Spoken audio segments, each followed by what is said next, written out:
ایک فقیر کو جنگل میں بہت بڑا خزانہ ملا، مگر وہ اسے اٹھا کر لے جا نہیں سکتا تھا۔ کچھ دن بعد ایک سوداگر 8 خالی اونٹوں کے ساتھ وہاں سے گزرا۔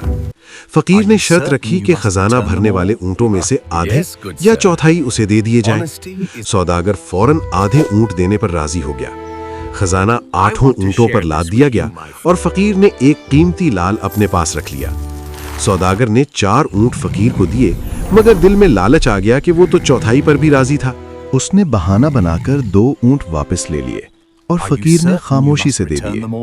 پھر اس نے باقی 2 اونٹ بھی مانگ لیے جو فقیر نے خوش دلی سے دے دیے۔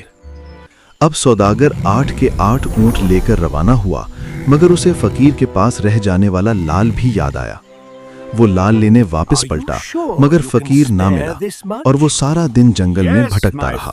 اسی دوران اس کے اونٹ آگے نکل گئے اور شام ہوتے ہی وہ اکیلا رہ گیا۔ اچانک ایک شیر نے حملہ کر کے اسے ہلاک کر دیا اور اس کا لالچ اس کی تباہی کا سبب بن گیا۔ دیکھا بچوں، لالچ انسان کی عقل چھین لیتا ہے اور آخرکار اسے اپنے ہی ہاتھوں تباہی تک پہنچا دیتا ہے۔